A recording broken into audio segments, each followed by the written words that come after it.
বেতুয়া আর একটা চা বাগান, এই এরিয়াতেও সন্ত্রাসীদের আনাগোনা আছে বলে আমরা জানতে পেরেছি।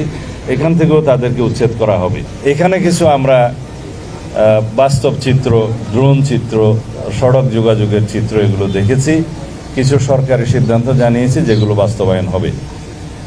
সলিমপুর ইউনিয়ন পাশে সীতাকুণ্ডের সাথে যোগাযোগ, ভাটিয়ারের সাথে যোগাযোগ, হাটাজারি বাইপাসের সাথে যোগাযোগ এবং চট্টগ্রাম কক্সবাজার মহাসড়কের সাথে যোগাযোগ কিভাবে স্থাপন করা যায়, কিভাবে রোড নেটওয়ার্ক স্থাপন করা যায় এবং এখানে আমাদের যে পুলিশের জন্য, বিজিবির জন্য, র্যাবের জন্য, অন্যান্য বাহিনীর জন্য এবং সেনা নিবাসের জন্য কি কি ফ্যাসিলিটিস ক্রিয়েট করা যায় সেই বিষয়ে আমরা কথা বলেছি, এগুলো পরিকল্পনা করছি। তবে স্থানীয় অধিবাসী যারা বিভিন্নভাবে এখানে কোনো না কোনো কারণে বসতি স্থাপন করতে বাধ্য হয়েছে অস্থায়ীভাবে বা রিহেবিলিটেটেড হয়েছে বিভিন্ন কারণে, তাদেরকে কিভাবে পুনর্বাসন করা যায় সেটা আমরা একটা পরিকল্পনা করব।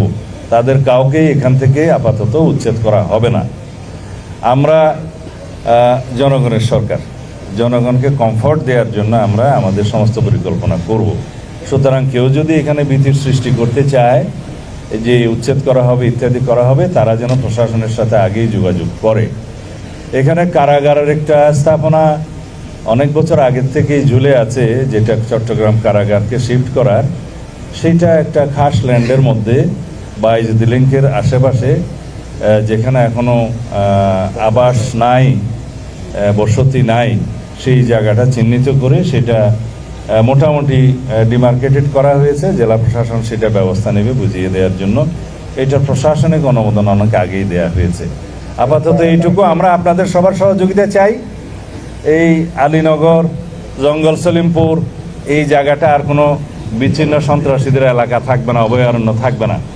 এর আশেপাশে দুইটা পাহাড় টিলা শ্রেণী আছে, একটা হচ্ছে বেতুয়া আর একটা চা বাগান, এই এরিয়াতেও সন্ত্রাসীদের আনাগোনা আছে বলে আমরা জানতে পেরেছি। এখান থেকেও তাদেরকে উচ্ছেদ করা হবে। তবে সাঁড়াশি এবং যৌথ অভিযানের মাধ্যমে, পরিকল্পিত অভিযানের মাধ্যমে সারা দেশব্যাপী মাদক, সন্ত্রাস, জুয়া এবং চাঁদাবাজি এই চারটাকে আমরা অ্যাড্রেস করব অত্যন্ত গুরুত্ব সহকারে। এগুলোকে আমরা নির্মূল করার চেষ্টা করব।